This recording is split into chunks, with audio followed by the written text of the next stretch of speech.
Over in Indonesia, around a dozen families whose loved ones died or were hurt after consuming tainted cough syrup have taken the government to court. The class action lawsuit targets the Ministry of Health, the country's Food and Drug Agency, as well as 7 companies implicated in selling syrups containing excessive amounts of compounds used in industrial products such as antifreeze. Deaths of some 178 children, mostly due to acute kidney failure, have been linked to cough syrups. The government has temporarily banned the sale of these medicines as it probes the cases, which spike at the end of August. The Gambia in West Africa is also investigating the deaths of some 70 children due to tainted cough syrups. The transatlantic trade war averted, U.S. President Joe Biden and his French counterpart Emmanuel Macron agree on the need to harmonize approaches to climate and energy issues. Speaking after summit talks at the White House, both stressed cooperation amid European concern that Biden's landmark Inflation Reduction Act was anti-competitive and would cost European jobs. Biden insists the law was never intended to disadvantage U.S. allies. Macron, meanwhile, acknowledged the IRA's goal of advancing the transition to green energy as a common objective.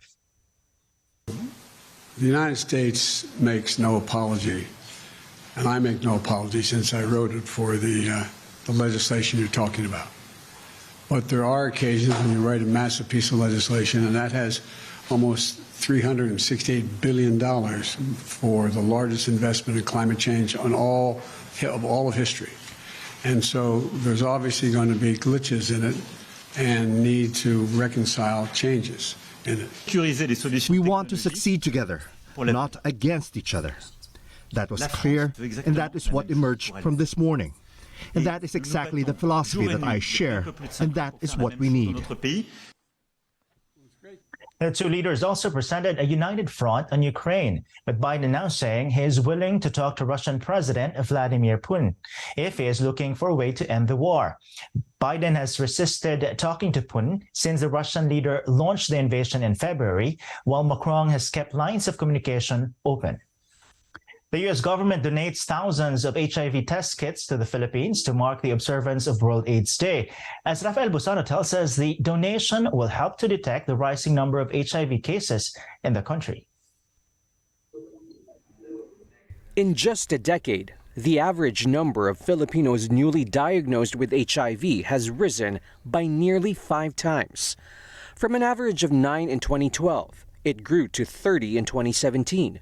34 in 2021, and 42 this year. From January to October, over 12,800 have been diagnosed as HIV positive.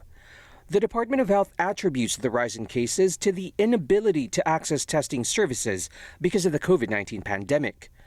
But they also admit that public understanding about HIV remains low. Isa sa mga dahilan na nakikita natin na pagdami rin ng mga kaso dito sa young population ay hindi rin pa rin ganun kalalim yung pag-intindi ng ating mga kababayan tungkol sa kung ano ang HIV at kung paano ito iiwasan. Patuloy pa rin yung ating ang panganib sa HIV dahil sa low level of awareness at low access to the services, no?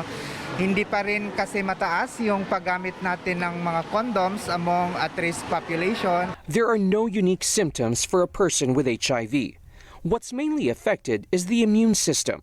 If the virus is left unattended, the immune system will weaken, making a person vulnerable to any disease. But perhaps the most common disease among people whose immune systems have been affected by HIV is tuberculosis. But unlike previous years, HIV is no longer a death sentence. There is hope, like the case of Elena Felix, who has lived with HIV for nearly 3 decades. After religiously taking medication, her virus load can no longer be detected, which means the virus is now untransmissible.